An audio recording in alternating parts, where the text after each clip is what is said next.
Yo creo que hoy cerramos un poco el círculo. Empezamos con una conferencia, con una ponencia en la que nos centramos pues, en la oración al huerto a través del arte. Luego nos centramos un poquito en la vida de hermandad, tanto en el papel que juegan los jóvenes, a los que llamamos pues, la luz que ilumina el mundo, como las camareras, tanto en el presente como en el pasado, a través pues, del noble oficio, ¿no?, de camarera en la hermandad estudiante. Y hoy pues, nos vamos a acercar un poquito más a lo que es realmente iglesia. Nos vamos a... Está muy bien esto que nosotros llamamos hermandad, que es cofradía, pero no dejamos de ser iglesia. Y como decía, pues vamos a cerrar el círculo con un poquito de liturgia. Supongo que será una introducción, pero bueno, vamos a hablar sobre liturgia. Habitualmente esta introducción es para presentar al ponente, pero yo creo que no hace falta presentar a don Juan. En todo caso, él me tendría que presentar a mí. Soy más desconocido que él, segurísimo. Tenemos pues nuestro conciliario, uno de los sacerdotes pues, con mejor y mayor reputación de la diócesis. Entonces, bueno, yo voy a dar unas pinceladas, pero en el móvil para que no se me olvide, porque como tiene encima tanto cargo, pues bueno, para que no se me olvide yo lo recuerdo. Don Juan Torrecillas pues posee el oficio de maestro de capilla en el Cabildo Catedral. Ya con esto pues sería suficiente, ¿no?, para tenerlo hoy aquí. Pero además fue vicario episcopal para la capital de Almería y zona centro, delegado episcopal para liturgia y rito y relaciones interconfesionales y, como decía, conciliario de la hermandad.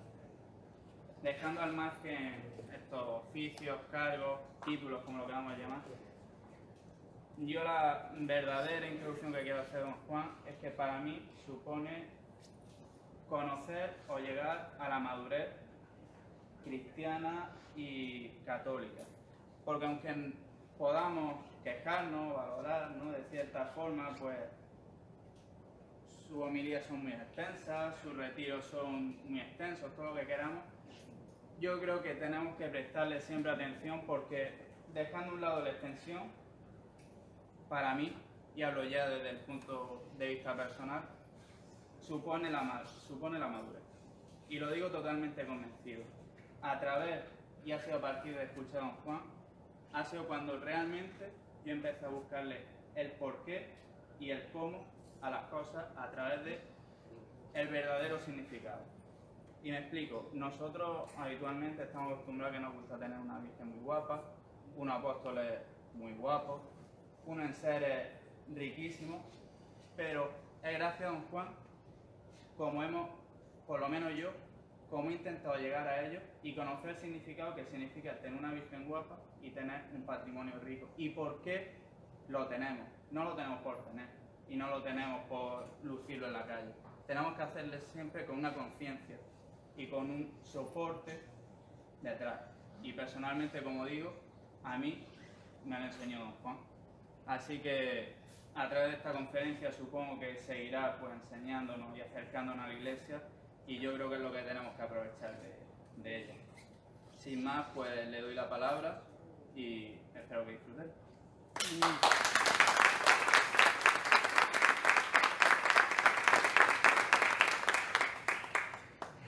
Gracias, Carlos. Cada día lo hacen mejor.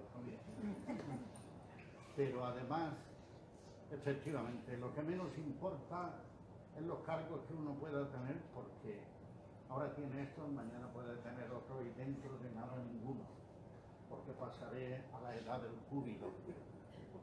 Pero lo que más me gusta que hayas dicho, porque es algo que yo llevo pensando desde hace mucho tiempo, y es que donde esté darle el máximo de profundidad a las cosas y a la vida. Si eso tú lo has percibido, me puedo dar con un canto en los pies, porque eso es a lo que aspiro. Porque uno es feliz cuando llega a encontrar la piedra filosofal, es decir, la quinta esencia de la cosa. ¿Por qué merece la pena vivir? Vale. Dicho esto, que Dios te lo pague. Muchas gracias. Pasamos a lo que es el núcleo de lo que a mí se me ha encomendado para esta charla. El nombre de conferencia es un tanto rimbombante. Una charla.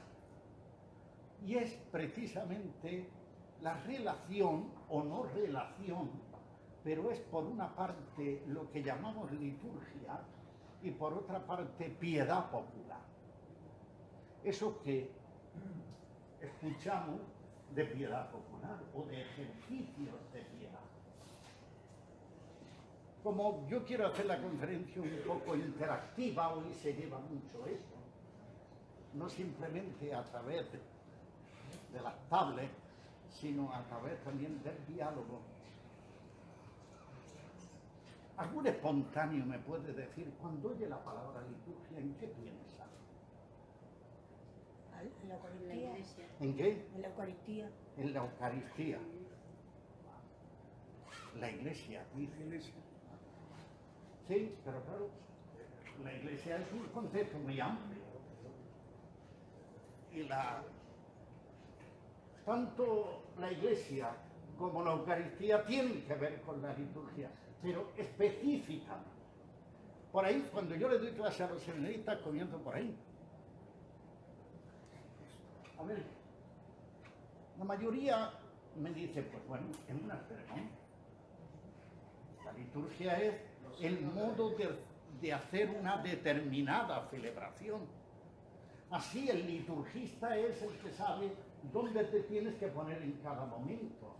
Ustedes me han visto en algunas ocasiones yo decir al obispo, póngase usted allí, cámbiese usted allí. Una vez él me hace caso, la gran mayoría no. Pero bueno, vale. ¿Eso es parte de la liturgia? Pues sí. Pero yo me remonto a cuando estudiábamos el catecismo. Y no los jóvenes, sino los mayores.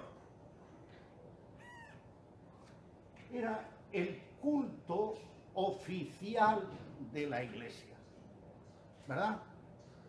Cómo se daba culto a Dios. Incluso se hablaba de que había varias formas de dar culto.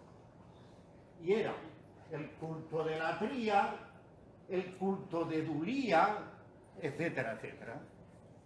Fíjate la cantidad de cosas que nosotros estudiamos en el catecismo, porque tú lo aprendías yo en la catequesis. Y además de memoria, ¿eh? De memoria. Vale. Si os dais cuenta, era la Iglesia la que daba culto a Dios. Nosotros, como un grupo de gente buena, pues teníamos que rendir homenaje, pleitesía, reconocimiento a Dios. Y entonces había unas maneras de hacerlo según la persona a la cual nosotros le dábamos ese culto. No era lo mismo el culto que dábamos a Dios Padre, que a Dios Hijo, que a Dios Espíritu Santo, que a la Trinidad, que a la Santísima Virgen, etc. Pero era algo nuestro, una acción nuestra. Vale. Así lo hemos pensado siempre, o por lo menos históricamente, desde un punto histórico hasta nuestro día.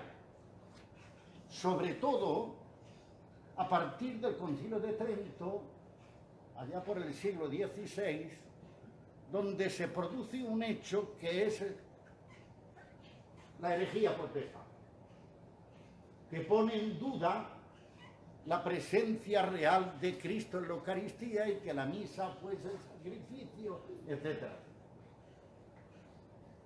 Entonces la Iglesia, como contrarreforma, insiste precisamente en aquello que el protestantismo había negado. Hasta que llegamos al Concilio Vaticano II. Mirad, yo siempre digo que al concilio le hemos llamado, y le decimos, hay que ver, fue una auténtica revolución. Los que somos mayores y vivimos antes del concilio, hemos visto cómo han cambiado las cosas. Y le hemos llamado el concilio de los laicos, donde ha habido el reconocimiento a los laicos. Le hemos llamado el concilio de los obispos, donde se ha estudiado en profundidad el misterio y la figura de los obispos en la Iglesia. Le hemos llamado sobre todo el concilio del diálogo ecuménico, con las acciones de los papas, Juan XXIII, Pablo VI, etc. Pero se nos ocurre poco la mayor reforma del concilio, y es la liturgia. Y cuando pensamos en la reforma litúrgica, caemos en la trampa de pensar y quedarnos solo en la reforma que ha habido del modo de decir la misa. Ahora tenemos la celebración del rito antiguo, ¿no? La que se celebra en Santiago. Pues así se celebraba antes. Bueno, es que pasamos del latín. ¿Y cómo sería posible tener la misa en latín? No se enteraba nadie. No, nadie. Pero además, la mayor reforma litúrgica que lleva consigo es la cuestión de los leccionarios. La cantidad de libros y cómo está la palabra de Dios dividida de tal manera que cada domingo, cada día leemos un trozo. Además, es una selección hecha con cabeza. Eso no existía antes. La palabra de Dios era siempre la misma prácticamente. Yo podía contar alguna anécdota de esto. Pero, claro, y ahora puede dar la impresión de que como ya tenemos la reforma completa, se ha reformado los ritos de los sacramentos, se ha reformado el leccionario, se ha reformado todo, pues prácticamente todo, decimos, ya lo tenemos todo hecho, ya. Y ya nos vamos acostumbrando y ya no hay más reforma. Falta la principal, que es la gran reforma que llevó el concilio adelante con la liturgia, y era el concepto mismo de Dios. Porque el concilio da un paso y dice, la liturgia no es el culto público de la Iglesia.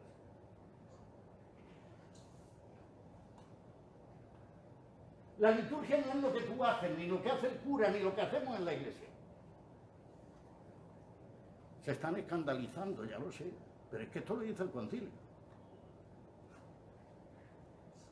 El concilio dice, la liturgia es donde Cristo ejerce su sacerdocio.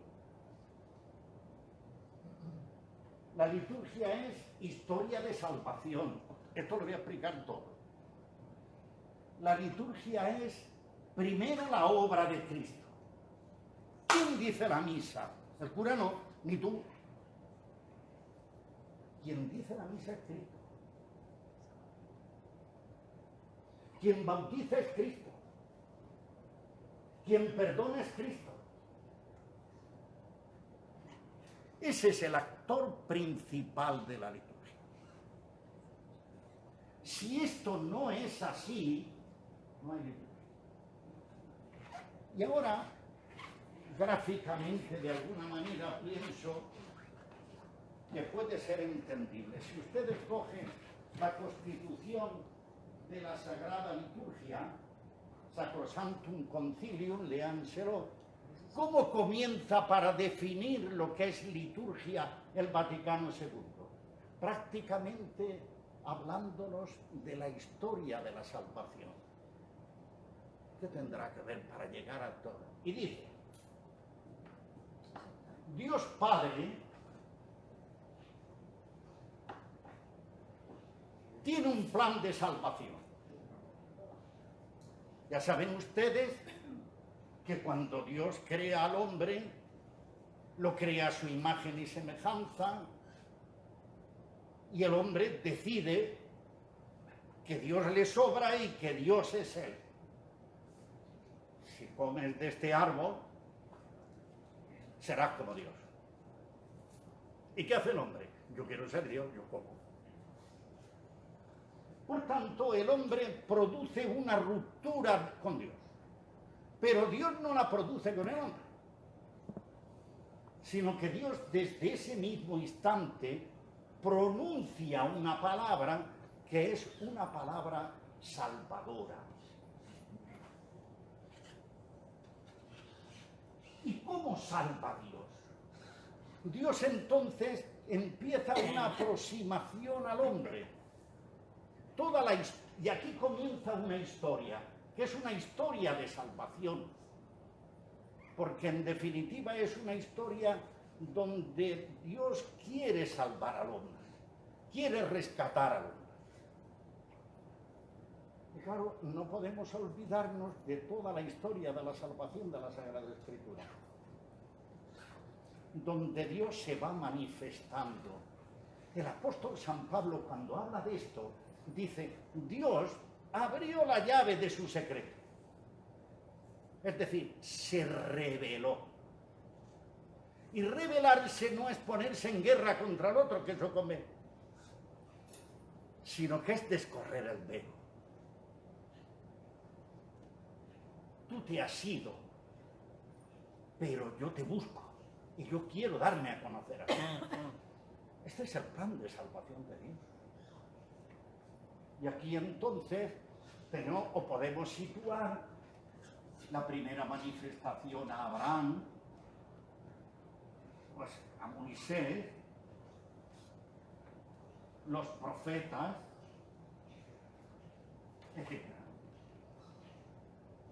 Y dice la carta a los hebreos, cuando llegó la plenitud del tiempo, ¿cuál es la plenitud del tiempo? Cuando Dios creyó que el hombre ya estaba capacitado para poder recibirlo. Cuando llegó la plenitud del tiempo, ¿qué sucedió? Que Dios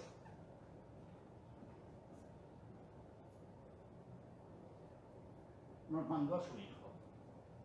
Es decir, el Verbo se hizo carne. ¿Y quién es Jesús?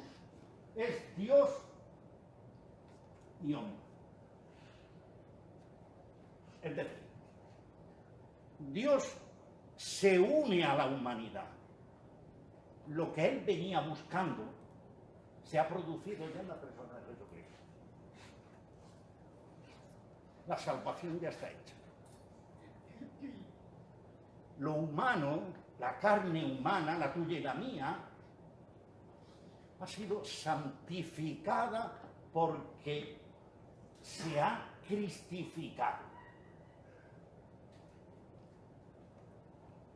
Esto se produce en el seno de la Virgen. Y el gran agente de esto es el Espíritu Santo. Lo dice ya en el segundo capítulo de San Lucas. El Espíritu Santo vendrá sobre ti, te cubrirá con su sombra, y tú concebirás y darás a luz un hijo. Aquí ya está la salvación, por eso dicen los profetas, ya está todo hecho. Dicen los apóstoles, ya estamos salvados. Esto se puede profundizar mucho más. Mirad, hay una cosa que es extraordinaria. A mí he leído un libro este verano, es un tocho así, es un modo de estudiarla, donde hay una cosa que es lo del jardín del paraíso. El jardín es un sitio cargado de vida, no se entiende un jardín sin flores, sin agua, sin vegetación, ¿verdad? Y si puede haber algún animal, se completa. Pero el jardín siempre es algo cercado, como protegido. Y dice la Sagrada Escritura, cuando Dios crea al hombre, lo sitúa en su jardín, el Edén. Es decir, lo sitúa en un sitio donde mutuamente se entiende, se dialoga, se es el uno para el otro. Las vallas del jardín se rompen porque el hombre quiere saltársela, porque no quiere diálogo con Dios. ¿Y qué es lo que sucede en Jesucristo? Que se vuelve a reunir el jardín, pero más estrechamente. Aquella carne que se había ido, ahora la uno de tal modo a mí, que es mi misma persona. Por eso la revelación, todo lo que nosotros podemos saber de Dios, lo tenemos en Jesucristo. ¿Me entendéis? Me voy explicando para llegar a la liturgia. ¿Sí? Porque es que así como lo define el Vaticano II, la Sacrosantum Concilium. Ahora bien, nos fijamos en la persona de Jesucristo y vemos que Jesucristo habla palabras y Jesucristo realiza acciones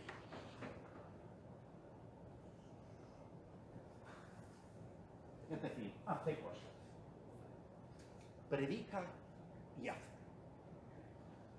Bienaventurados los pobres, bienaventurados los mansos, bienaventurados los sencillos, todo eso. Vosotros sois la sal de la tierra, es hablar. Pero cogiéndolo de la mano, le dijo, levántate y anda. Es actuar, ¿no? Y dicen los que saben de la Biblia,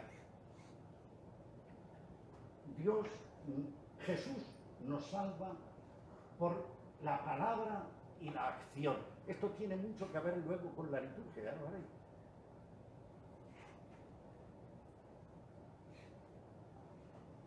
¿Por qué? Porque mirad, la palabra, si no tiene hechos, es una palabra hueca. Lo que da veracidad a la palabra es el gesto. No me cuentes milongas, demuéstramelo. No lo decimos. Y no decimos, vale un hecho más que 1000 palabras. No decimos eso. Pero también es al contrario. Un gesto recibe su significado de la palabra. Porque un mismo gesto puede tener diversos significados.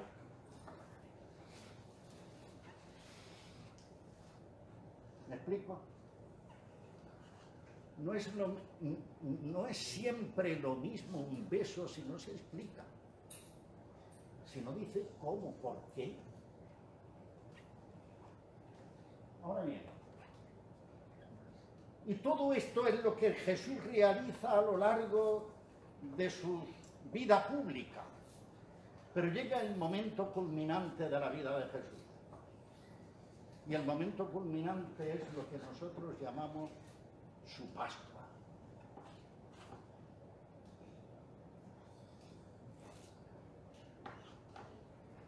Pascua, la palabra Pascua, que es paso, tránsito,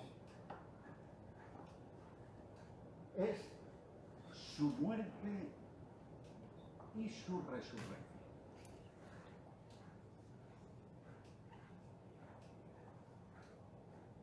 Toda la vida de Jesús, su nacimiento, su vida pública, va toda enfocada a la Pascua. Todos estos hechos son salvadores, pero en la medida en la cual todos miran a la Pascua. Porque lo que verdaderamente nos salva es la muerte y la resurrección de Cristo. ¿Qué sucede en la muerte y en la resurrección de Cristo? En la muerte, la misma Sagrada Escritura lo dice, se destruye nuestra carne. No es el caso de Cristo.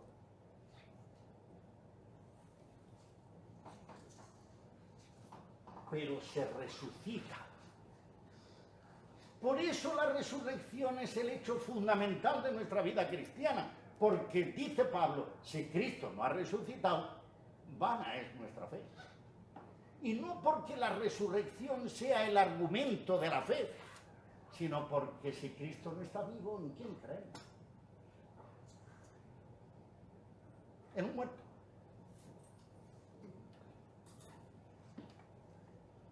¿Qué sucede en la resurrección?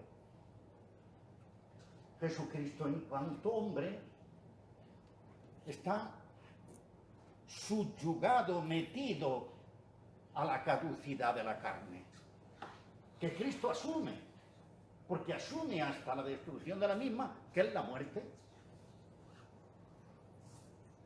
Dice el apóstol San Pablo en ese himno precioso que despojándose de su rango, de su categoría de Dios, se hizo hombre, se hizo esclavo, como uno de tanto. ¿Y qué quiere decir que se hizo esclavo? Porque asumió pues, nuestra pobreza. ¿Y cuál es nuestra pobreza? Aunque nos creamos que somos ricos, que tú y yo, si estamos aquí al mismo tiempo, no podemos estar en la plaza. Porque no tenemos el don de la ubicuidad. Y porque tú y yo vivimos un determinado espacio de tiempo desde que nacemos hasta que morimos. Y para usted de contar. Pero Cristo resucitado no es así. El resucitado, entendedme la palabra, pasa a otra dimensión. Por él no pasa el tiempo.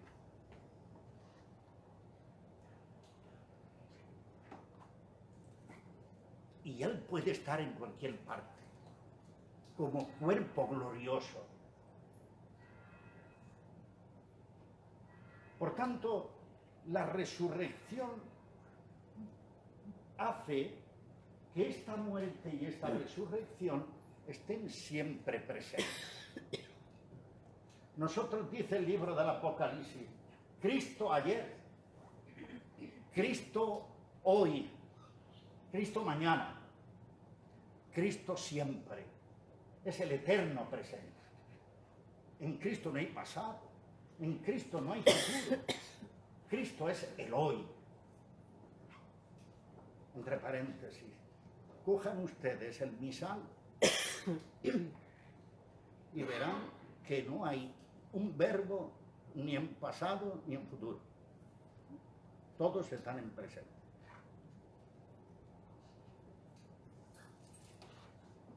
Claro, es que estas cosas hay que saber.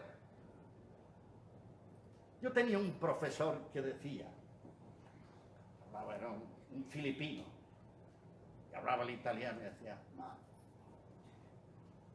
Cristo no nace sotto l'altare. Cristo cuando nace sopra altare. Es decir, hoy decimos, el día 24 de diciembre por la noche, hoy nace el Señor. No ayer. Y decimos el Viernes Santo, hoy muere el Señor. ¿Por qué? Porque es verdad. Porque Cristo está resucitado y está ahí.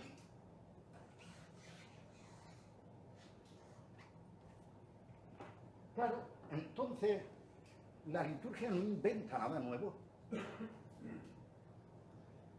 ¿Cuál es la fuente de la liturgia? Cristo. ¿Qué celebra la liturgia? A Cristo.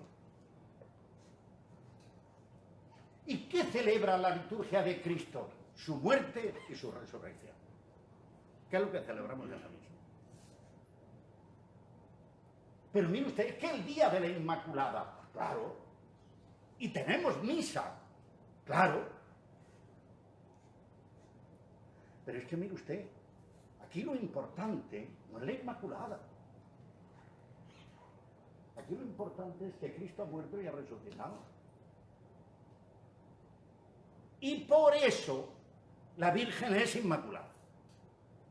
Porque esta gracia se le ha sido comunicada a la Virgen. Entonces nosotros vemos plasmada de una manera extraordinaria en la Virgen la salvación, una salvación por otra parte que no es exclusiva de la Virgen, sino que es para ti y para mí.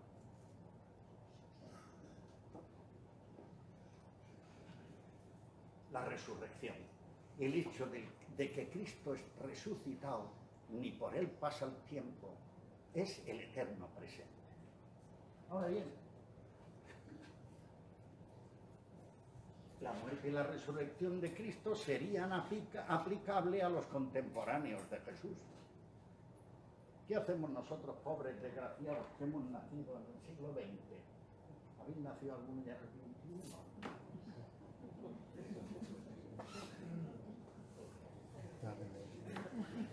aquí estamos los pobrecitos. ¿Cómo llegamos hasta allí? No te esfuerces, porque no vas a llegar nunca.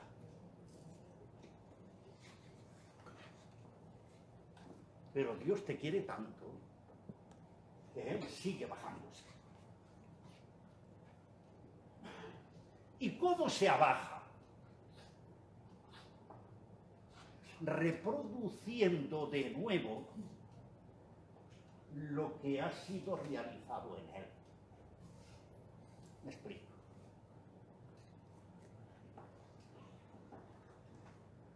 ¿Qué hace Jesús después de su muerte y su resurrección? ¿Cuál es la fiesta que viene después? Pentecostés. El Espíritu. Mirad, el día de Pentecostés, esto es una idea mía, ¿no? Yo no la he visto escrita en ninguna parte, la voy a escribir. Pero el día de Pentecostés es el día de la Anunciación. Es cuando el Espíritu Santo no simplemente rompe las ventanas de la casa donde estaba la Virgen, ahora rompe las ventanas del mundo. Y nos dice a todos: quiero que me engendréis vosotros.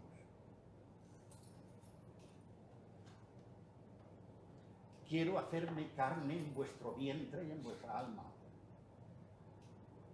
En definitiva, esto es lo que está dicho con la simbología del viento y con la simbología del fuego. El viento dice exhaló. Ustedes saben que antes, cuando alguien se moría, una de las claves para saber si estaba muerto era poner un espejo, ¿no?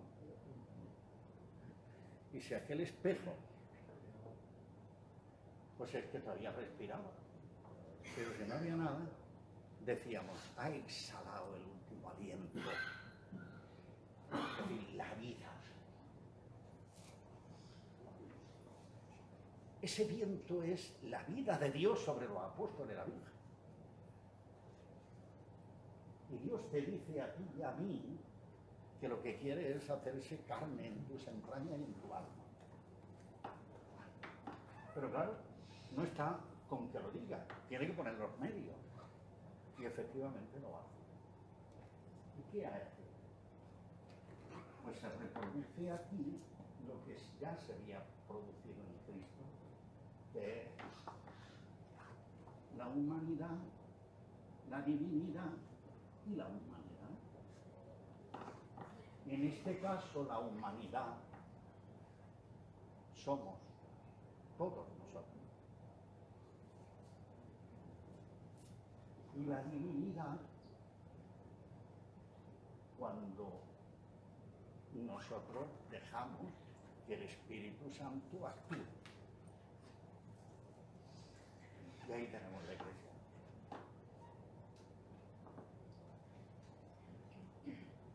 Entonces, la iglesia no es un club, ni es la unión de personas que piensan lo mismo. Es que todos los cristianos teníamos que votar al mismo. Voten a uno al que le dé la gana.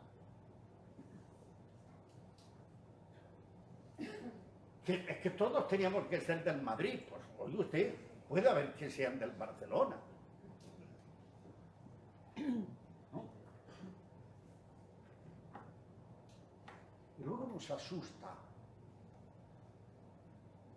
Claro, hay algunos que se echan las manos a la cabeza porque la iglesia es pecadora. La iglesia es pedrastra. En la iglesia hay gente que... Y es verdad. Y se echaban las manos a la cabeza cuando Jesús decía que tenía sueño. Decía, este que tiene sueño va a ser Dios. Imposible. Pero es más. Pero este que se deja crucificar, un crucificado puede ser Dios. Es el escándalo de la cruz. Humano. como humana es la Iglesia. Pero lo importante en la Iglesia no es la conjunción de todos nosotros de pecadores, sino lo importante en la Iglesia es que Dios está en medio de ella.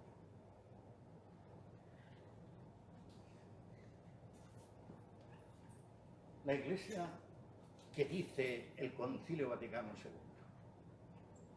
Y ahora nos pasamos a otra constitución, porque si os dais cuenta, para llegar a la definición de liturgia, hay muchas cosas en el cuerpo. También el concepto de Iglesia. Y dice el Concilio Vaticano II, ¿qué es la Iglesia?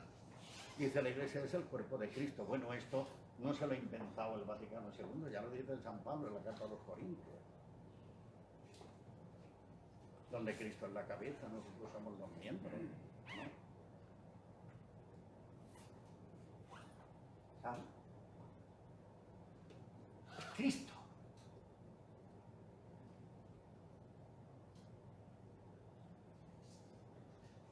Pero esa Iglesia tiene, como tiene Cristo, unas palabras y unas acciones.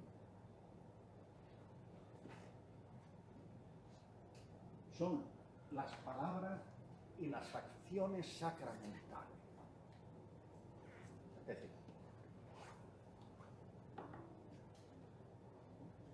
aquella mujer que seguía a Cristo mientras que Cristo iba rodeado de mucha gente,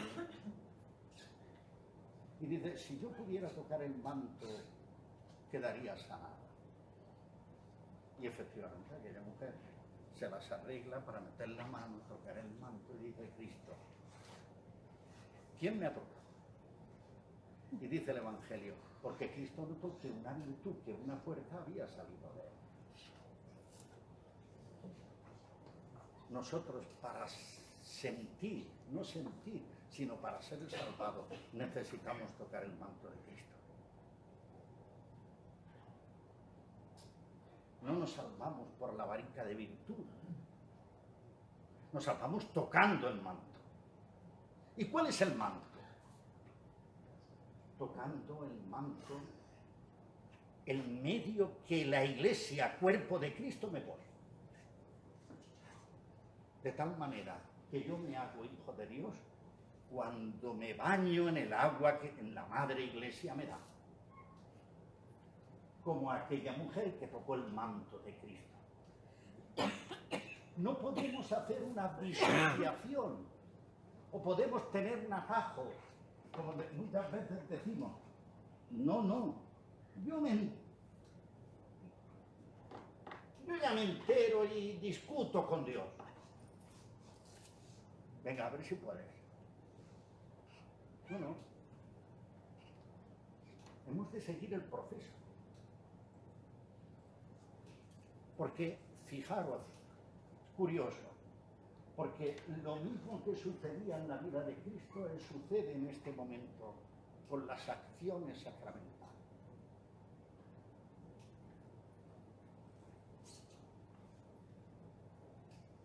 Si yo no acepto que este es el Hijo de Dios, ¿tú crees? Pues si crees, eso es lo que te ha salido. No es que yo te haya tocado, que también. Por eso es tan necesidad. Entonces la liturgia es la acción que Dios sigue realizando de salvación en el tiempo presente. Entonces, como esta gracia de la resurrección está siempre presente, en cada momento que nosotros nos reunimos, reuniendo las condiciones que Dios mismo, que Jesús mismo nos ha puesto, y realizamos aquella acción, la gracia viene a nosotros.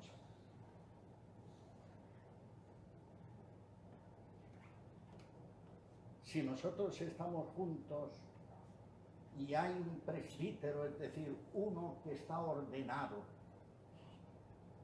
por el sacramento del orden, dice, tomad y comed, que esto es mi cuerpo. aquello es el cuerpo de Cristo. Y si yo lo como, estoy comiendo el cuerpo de Cristo. Por tanto, es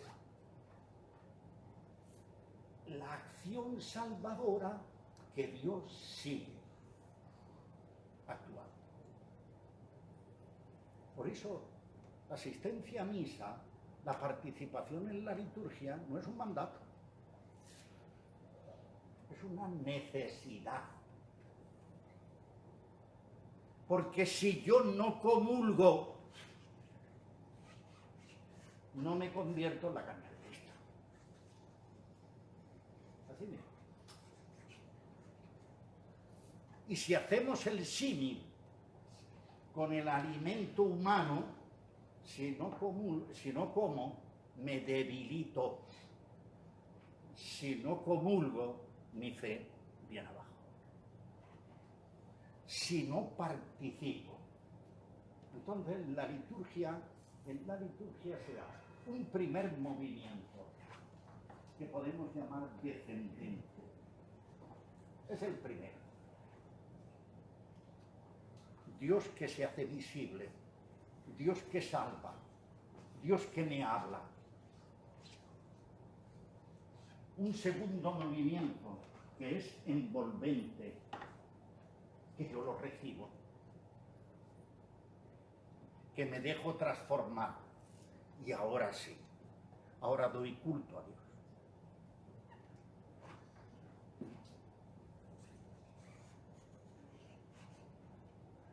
Es la única manera de rendir culto a Dios. Lo demás son firfa y no tiene nada que ver, porque es un engaño. Si no continuamos en el culto como tenían las religiones paganas. Es decir, yo rindo culto al Dios, ofrezco cosas a Dios, a los dioses, para poner a los dioses de mi parte. Y yo no tengo que hacer esto aquí, porque Dios ya está de mi parte. No tengo que hacer nada para contentarlo. A ver, ¿quién soy yo para contentar a Dios?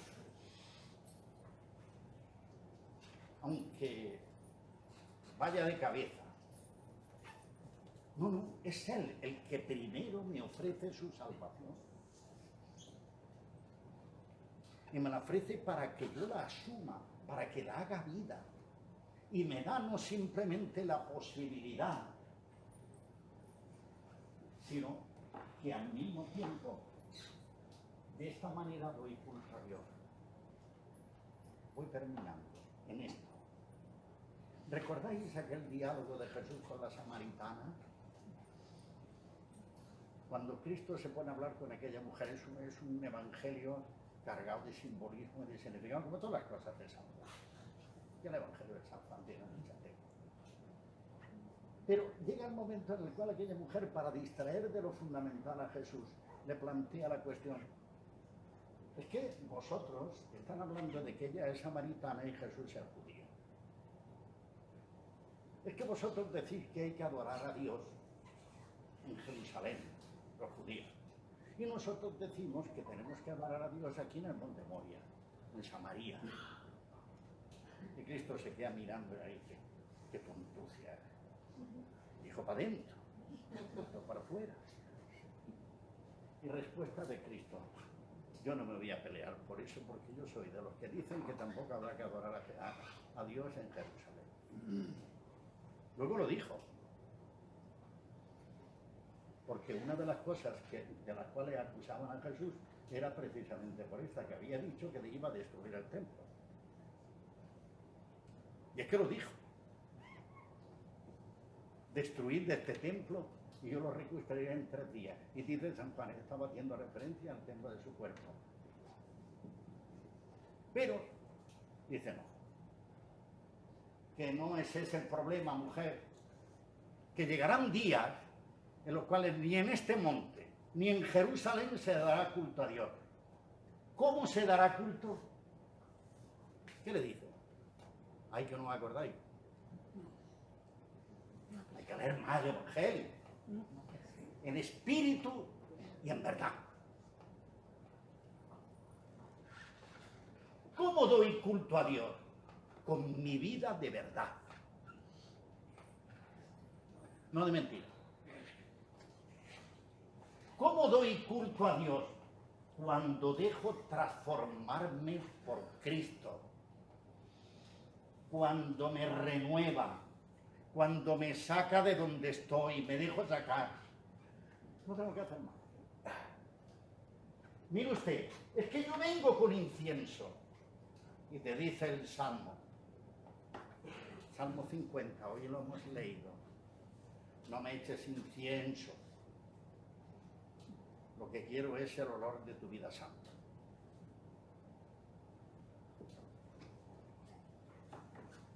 Esta es la liturgia. De esta manera rindo culto a Dios y rinde culto a la Iglesia. Claro, entonces un acto litúrgico me compromete. Dios ya sabe que no tengo una capacidad suficiente para cambiar en un día. Entonces, es lo mismo que la medalla aquella de la madre que había. Cada misa que oigo, hoy te quiero menos o más que ayer, pero menos que mañana. La misa de mañana será otra cosa. Daré otro paseo más en todo y me dejaré transformar. Es decir, ir a misa es ir precisamente al encuentro con Cristo y al encuentro con su salvación que se me ofrece, que se me da. Precisamente la oración después de la comunión de esta semana es precisamente esa.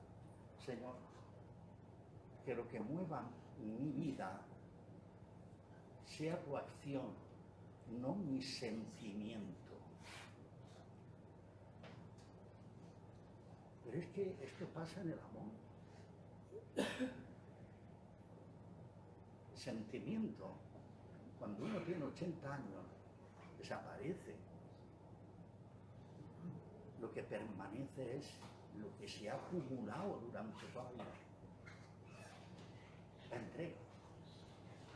Esta es la acción.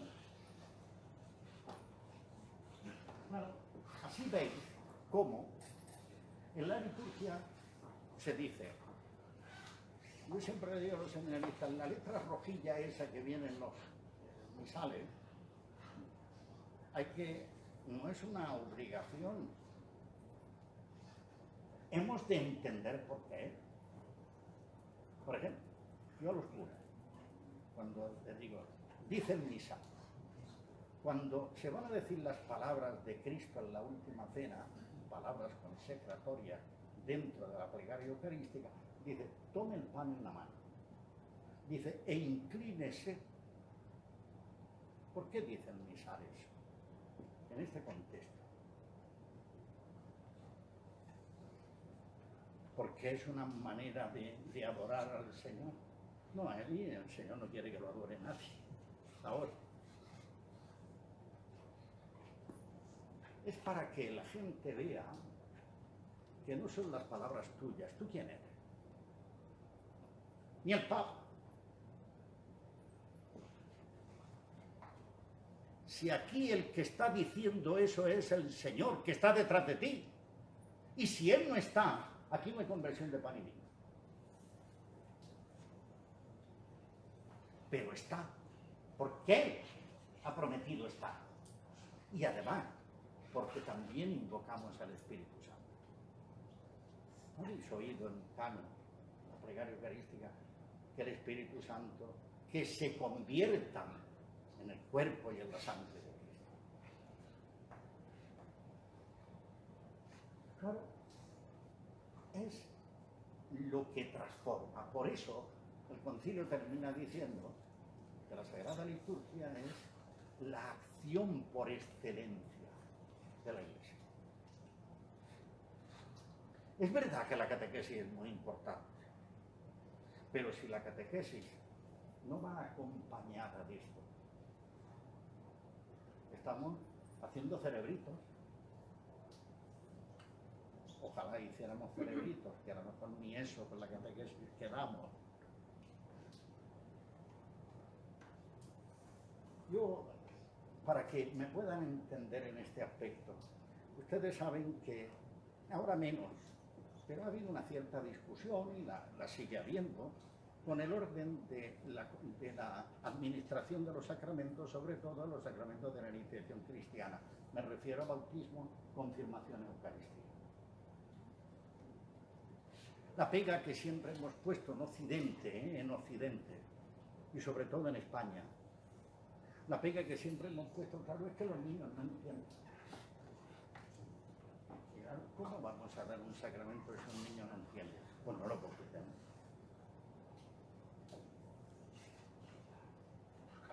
Si no entiende, le damos el primer sacramento y el fundamental, pues no lo bautizamos. Cosa, por otra parte, que había que decir, por ejemplo, a la hora de la procreación. Usted sepa que si va a traer un niño al mundo, se va a pasar unos cuantos años que no va a entender el niño nada. Y le va a dar la coña tremendamente. Usted tiene que aceptar eso. Si no, no lo traiga usted. Ahora, ya el niño irá creciendo. ¿Por qué digo eso? Pues sencillamente porque yo creo en la acción de Dios. Y los orientales, por eso no estoy tan...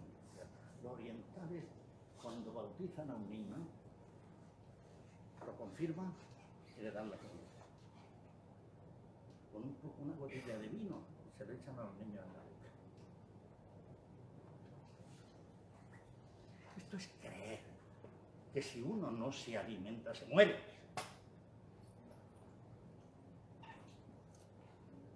Nosotros nos pasamos la vida sin comulgar y sin participar en la liturgia, en la acción de Dios. ¿Me he explicado? Aquí se podría profundizar mucho más. Voy a terminar. Vamos a la piedad popular.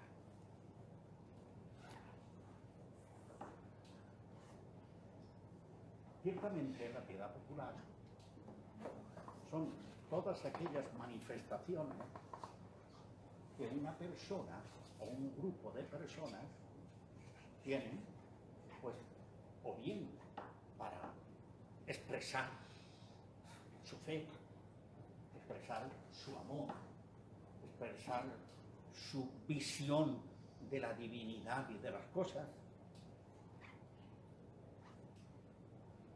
No está en contradicción. Es más, creo que es una buena preparación y un buen desemboque para que aquello que yo he vivido en la acción litúrgica a lo largo del día, pues pueda ser sostenible. Por ejemplo, yo he participado en la misa por la mañana. ¿Está mal que rece el Ángelus y recuerde en el Ángelus que he comulgado por la mañana? ¿Está mal que al mismo tiempo luego reza el rosario y me acuerde de los misterios de Cristo? Los mismos misterios que he celebrado por la mañana. Pero fíjese usted lo que estoy diciendo. La piedad popular, desconectada de aquí, se convierte en puro folclore.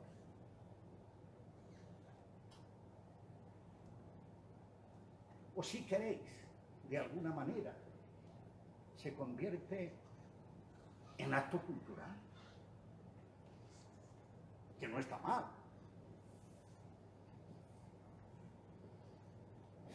Claro, nosotros, sobre todo aquellos que vamos teniendo una conciencia más evidente, más clara, hemos de trabajar para que aquellos que nos llegan o con los que nosotros tenemos relación, al menos abrirles el camino para que pueda ser posible su encuentro con él, más tarde o más temprano. Lo cual no significa que tengamos que cortar con lo otro o entrar en contradicción con los otros ejercicios de piedad, sino que hagamos los ejercicios de piedad de tal manera que verdaderamente desemboquen aquí. Lo que yo estoy diciendo es lo que dice el Directorio de la Piedad Popular, que los ejercicios de piedad tienen que tener una estructura y un concepto sacado profundamente de la actualidad.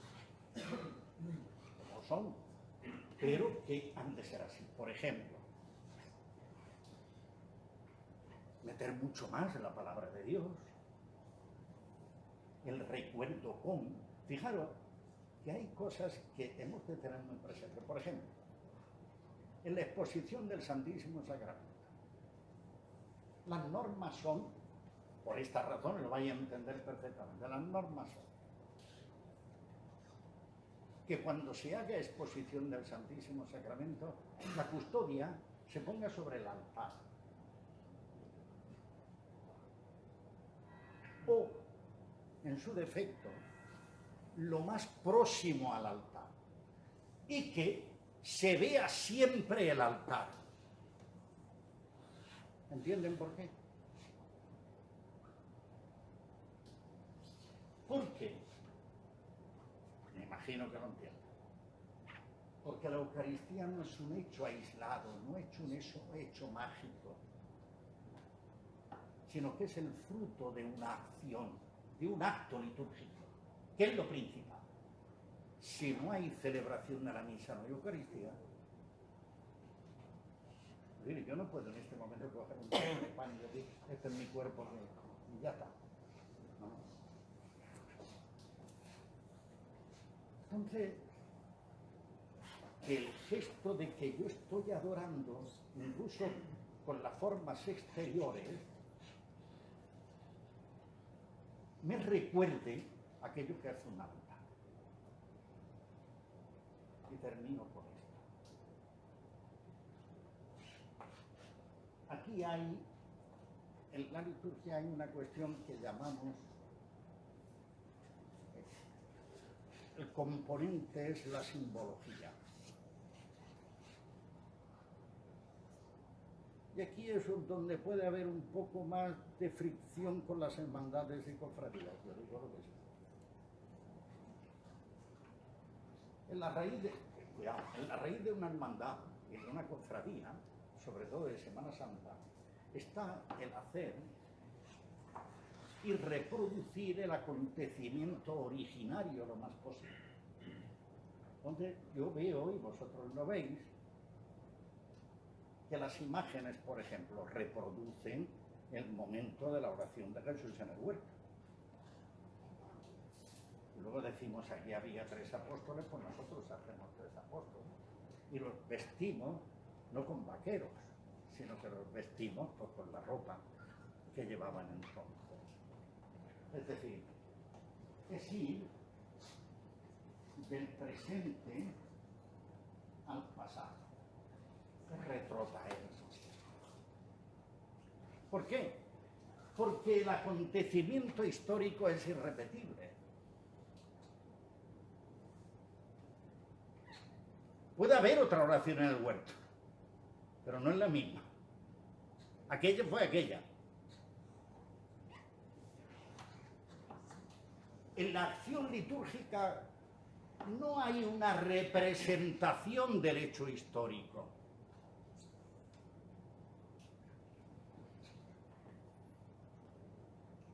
Es imposible que pueda nosotros tener el Calvario de nuevo y reproducir el Viernes Santo.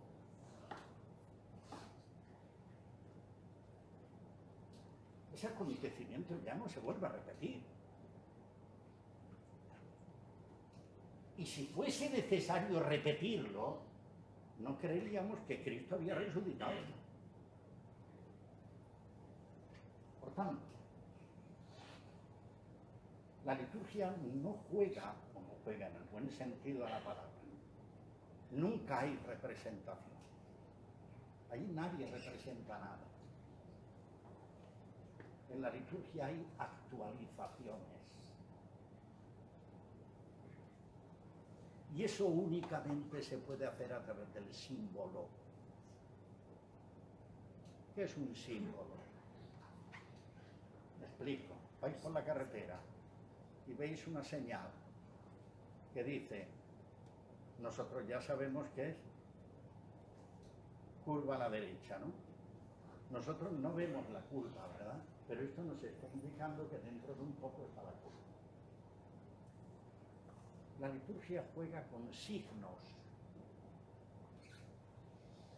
pero con los signos que gracias a la acción del Espíritu Santo, significado y significante, se dan al mismo tiempo. El cuerpo de Cristo no es un trozo de carne, es el pan, símbolo, pero cuerpo. El vino no es la sangre, no tiene sabor de sangre. En los accidentes sigue siendo vino, pero es la sangre de Cristo. Hombre, por eso hemos de cultivar también el mundo de la simbología. Y aquí es donde yo veo la dificultad que existe, precisamente con la hermandad, lo dejo caer, con la hermandad. Que nos movemos en el mundo de la hermandad, nos movemos mucho en el mundo de la vuelta al hecho histórico. Incluso en la liturgia intentamos reproducir el hecho histórico, empezamos a meter cosas. Bien, es verdad. Y digo, esto sucede mucho en Occidente. Entonces se pregunta,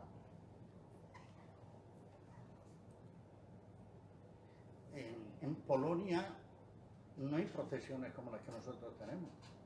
Bueno, en Polonia todavía. Pero, por ejemplo, en Ucrania. ¿Por qué? Porque en el mundo oriental, el mundo de la simbología está mucho más desarrollado.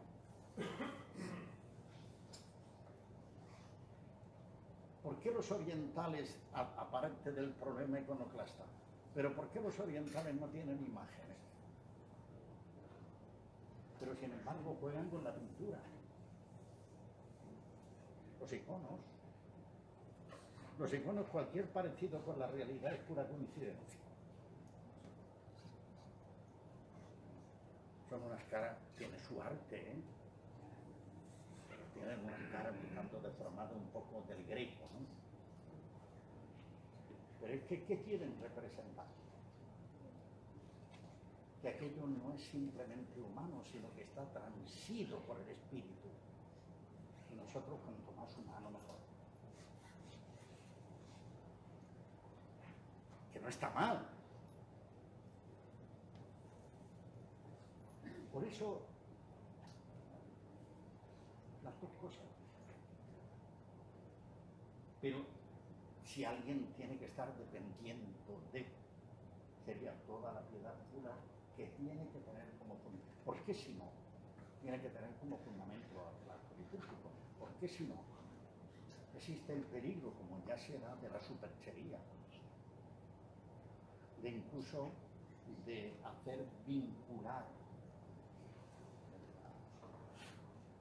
la religiosidad en una fe que no es fe, sino que es en el te doy para que me dé.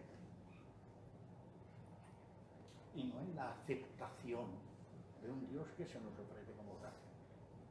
Por mucho que yo haga, nunca voy a merecer el ser salvado. Por eso lo mejor es ponerse delante del Señor y decirle, Señor, sálvame. Porque si tú no me salvas, la ofrenda que yo te voy a hacer, no. Yo luego, cuando tú me salves, tú ya, es el lo de hoy. El Evangelio de hoy dice que Jesús hacía acompañar por mujeres, lo digo yo, por los apóstoles y por mujeres.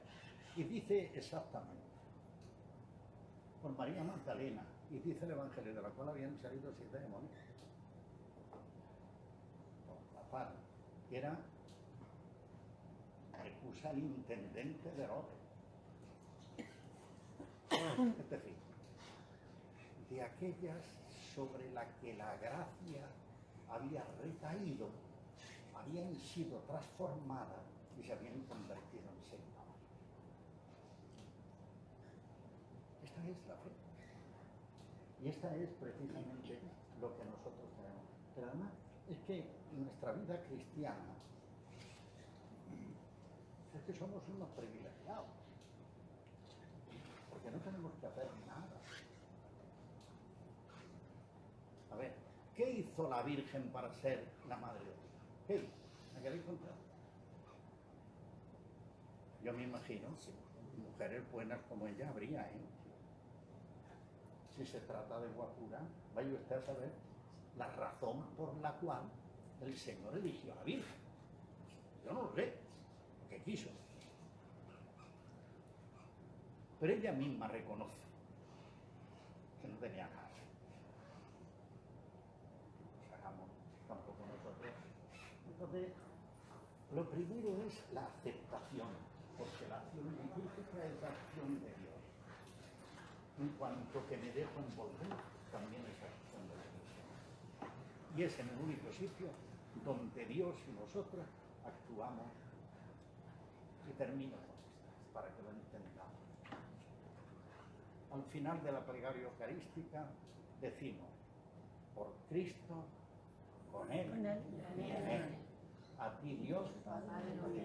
O sea, que cuando nosotros damos gracias a Dios, no lo hacemos nosotros. Lo hacemos con, por y en Él. Pues esta es la ley.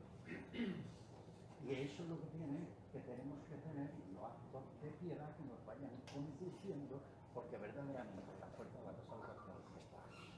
Amén. Y ahora me preguntáis lo que queráis. Bueno, es que meter todo esto en una hora, pues. A ver, alguna, lo que queráis, con toda libertad del mundo. Don Juan, Sí. aparte Sí, sí, sí. de verdad y de corazón, todo puede entender, pero por lo menos al sacerdote no lo sabíamos que era un sacerdote, evidentemente. Pero para mí, que soy docente, aún no soy docente. Me he quedado muy sorprendido porque he aprendido muchas cosas. Por lo menos la he entendido de otra manera. No la he entendido. Pero hay una cosa que me ha llamado la atención y es el llamar a la salida de esa religiosidad, yo siempre lo digo así, del pueblo con piedad Popular. Exactamente. ¿Por qué? Porque yo siempre había entendido, había leído lo litúrgico y la religiosidad popular como cosas no enfrentadas, sino que tenían que confluir en un punto para que en esta hermandad de Semana Santa tuviera un sentido. Mi pregunta es muy sencilla. ¿Por qué dejamos la palabra religiosidad al margen y recurrimos a una palabra mucho más sencilla, piedad, más sencilla en este ámbito, que es mucho más amplia seguramente, para referirnos hoy a eso? La palabra piedad es una palabra mucho más pegada a la fe. Entonces, cuando se habla de piedad popular, la verdadera piedad popular es la que nace de la fe. Por tanto, yo digo que sería más propio llamarle piedad que religiosidad. La palabra religiosidad es un poco más descafeinada y es quizás lo que gran parte del pueblo en este momento vive. ¿Y qué vive? Pues que esa piedad popular, que es real, y sobre todo era real. La posguerra, por ejemplo, todo era piedad popular. Hablemos del Sagrado Corazón de Jesús, hablemos de la hija de María, hablemos de tantos, todo era piedad popular. Pero ahora quizás nos apuntamos a una serie de manifestaciones que nacen de la piedad popular, pero en tanto en cuanto se han hecho cultura, son religiosidad. Eso es un poco lo que yo, a lo mejor me equivoco, pero pienso que puede ir la cuestión por ahí. Ahora, efectivamente, que tiene que haber un punto de confluencia. No. Lo que no pueden estar enfrentados. Porque, por una parte, sería el desastre de la piedad popular o de la religiosidad popular. Y por otra parte, la liturgia se empobrecería, no cabe la duda. Sería el desastre. ¿Por qué? Porque se convertiría lo que llamamos religiosidad popular, se convertiría en pura fórmula o simplemente cultural. Que más tarde o más temprano, como toda cultura que no se asienta sobre una base fuerte, cambiaría. Ahora bien, lo que sí es cierto es que esa cultura popular tiene que nacer de la fe para que sea realmente. Y tiene que desembocar también en la fe. Que hay personas que hoy participan de la piedad popular, pero ahí los que creemos y los que estamos somos los que tenemos que, a través de la formación y a través del diálogo personal, de ir haciendo que estas personas vayan creciendo y vayan teniendo la posibilidad de acercarse también a eso, pero no de separar, porque si separamos, ambas cosas pierden. Pero ciertamente la piedad popular está al servicio. Eso es indiscutible. Claro, ¿y por qué aparece la piedad popular? Aparece precisamente con el desprestigio. Bueno, con el desprestigio. Por ejemplo, cuando esto uno lee a los santos padres y se queda perplejo. Lee a San Agustín, lee a San Ambrosio, lee bien a los santos padres. ¿Y qué hacían los santos padres? Predicaban explicando los signos litúrgicos. Por ejemplo, San Agustín, yo esto lo cito con mucha frecuencia. San Agustín tiene varias homilías sobre el bautismo. Y en una de ellas hay una expresión que yo la mayoría de veces se la digo a los padres, me parece que es muy bonita. Donde a la pila bautismal, ¿saben ustedes cómo le llama San Agustín? El útero materno. Claro, uno dice, caramba, qué cosa más bonita, pero qué real. Yo le a Gran Antiquán, Baptisterio del Paritorio. Claro. Pero fijaros, los primeros cristianos no dejaban entrar a nadie al paritorio. Solamente entraba el obispo, el diácono o la diaconisa, cuando eran mujeres, para desnudarlos y bañarlos. Y mientras la comunidad estaba pidiéndole a los santos con las letanías, cantándolos en la iglesia.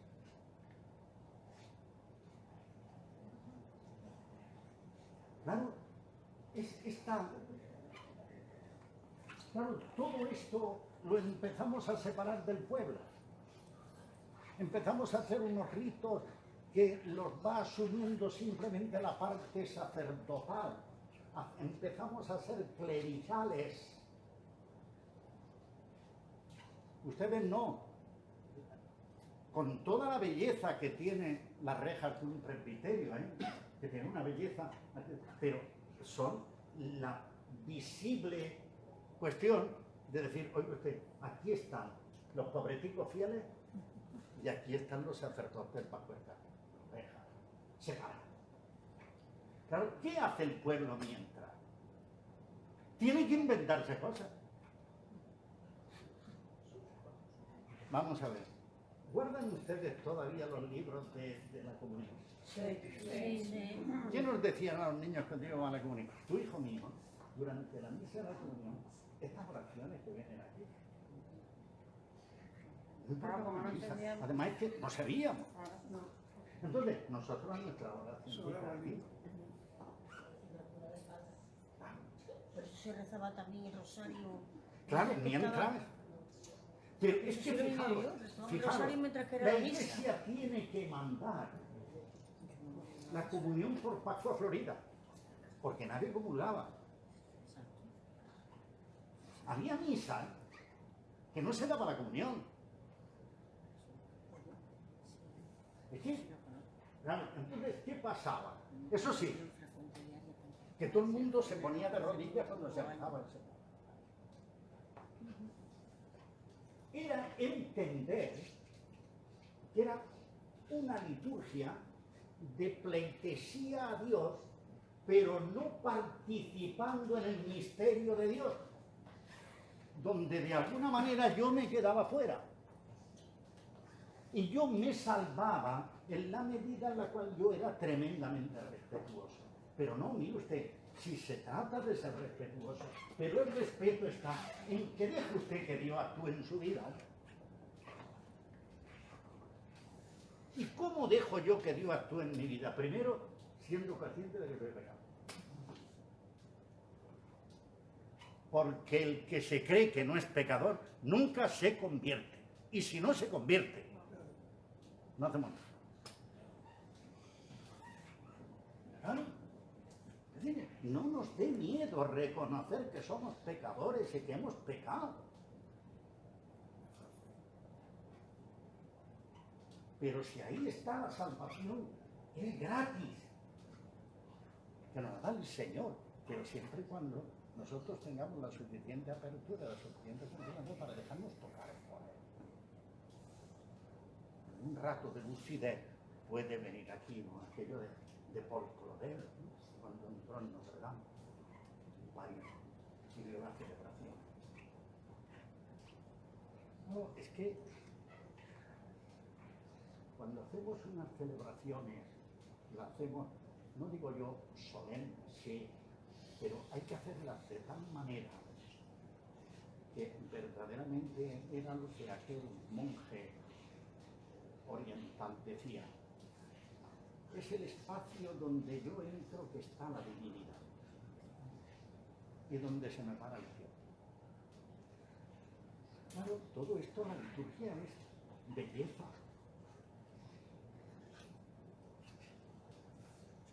Yo recuerdo cuando yo era niño, yo iba mucho al monasterio de Montserrat. Iba mucho. Es decir, del seminario me mandaban, entre lo que yo trabajaba, cogiendo albaricoques en Murcia, entre los poquillos que me daban mis padres y los poquillos que me daban el seminario, me iban a autostop a Barcelona, a Montserrat, a hacer un curso de canto gregoriano. Y una de las cosas que más me llamaba la atención era cómo andaban los monjes por el alma. Con una naturalidad, pero con una belleza. Yo se lo digo muchas veces a los seminaristas. Es el arte de celebrar. No es lo mismo poner las manos así que ponerlas así. Y no es lo mismo como hacer las comas. Y no podemos tener siempre la misma tono de voz. Es decir, hoy es el arte de celebrar. Hay un libro de Romano Guardini, es una preciosidad en ese sentido. Y bueno, no vemos ya la música. Tenemos una música extraordinaria y es que no hay mucho polvo. Yo prefiero que a veces no se canta.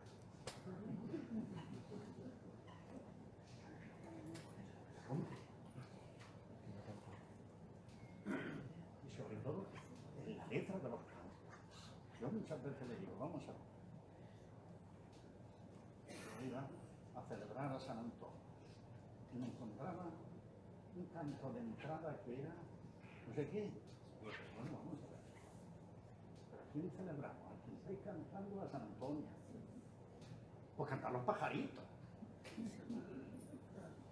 que narra el milagro de San Antonio, por lo menos. Claro, es que la celebración litúrgica, la misa, la música litúrgica, tiene su carácter propio, porque propio es el hecho. Entonces, ustedes verán que en el canto gregoriano, la letra del canto gregoriano, todos son textos de la Sagrada Escritura. Pero además es que, ¿quién nos habla en la liturgia? ¿Qué manía tenemos de hablar nosotros? Bueno, en algunas bodas que me han llegado me han dicho, mire usted, voy a leer este texto que es una belleza de es una belleza, además. Yo lo tengo en la mesita noche. Me gusta, bonito. Pero mira, va a ser en la misa va a ser en la misa vamos a leer un texto de la Sagrada Escritura. ¿Sabe por qué? Porque mira, en la misa quien nos habla es el Espíritu. Y no es Pablo Neruda. Pablo Neruda ya no hablará.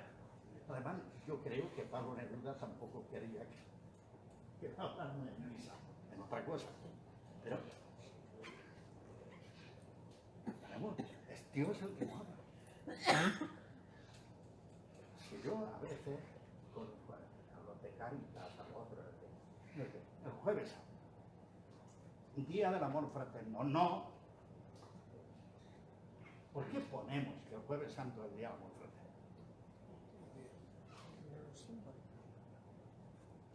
No, la gente no viene a celebrar el amor fraterno. La gente es convocada a celebrar la cena del Señor. ¿Qué es lo que celebramos? No podemos engañar. O no podemos desvirtuar. No, si es para no darle un tinte. No, ¿qué tinte ni cuatro cuartos? Yo sé a lo que voy a celebrar y voy a celebrar la cena del Señor. Ahora, la cena del Señor tiene sus consecuencias.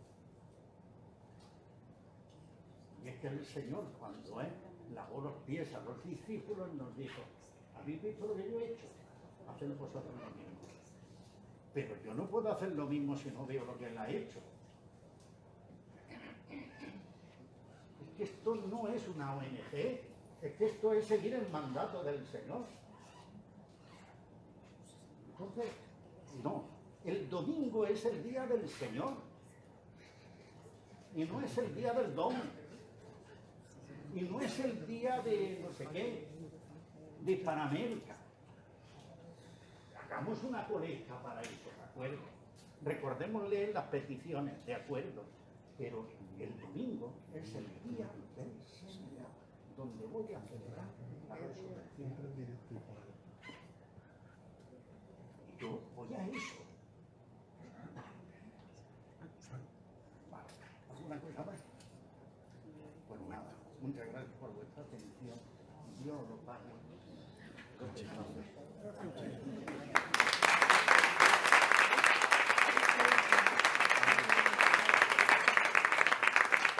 Vale.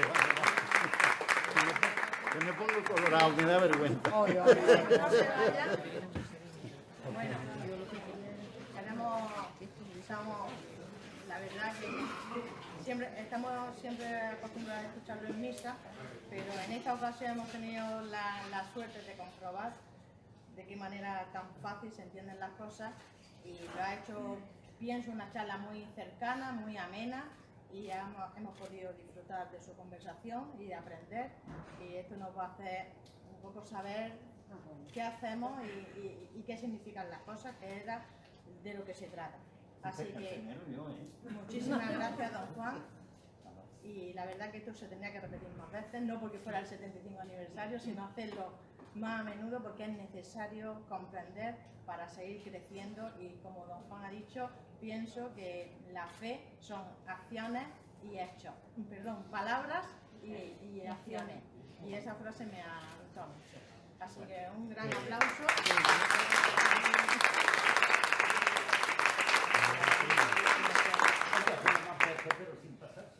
Bueno, el hermano mayor, estamos en familia, pero ya sabéis todos que el hermano mayor no ha podido venir porque Sí, se le ha impedido bueno, la... él y yo, gracias a Dios, O está estamos viendo, ¿eh? O está tanto viendo. completo. Hola, Pepe. Sí, me ha llamado, por tanto, ¿cómo no?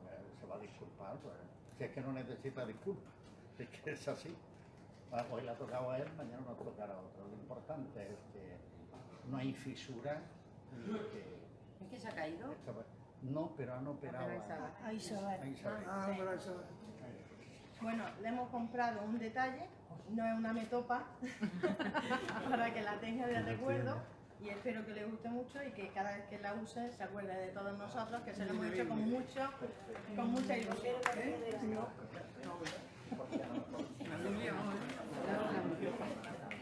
Tampoco. Muy bien, hace falta.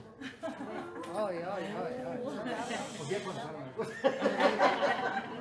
Tengo una que yo me compré hace mucho tiempo. Y es un desastre. Le digo a mi sobrino, y le digo a mi sobrino Javier, a ver si me la arregla esta vez. Mira, ¿y qué hizo con la tabla? ¡Pum! Y te siento que no te vale para nada. Es lo de los picapiedras, ¿no? Se va a romper. No, es que Vale, este rompe bueno, ya. pero ya lo sabes. Bueno, que cada uno en su casa.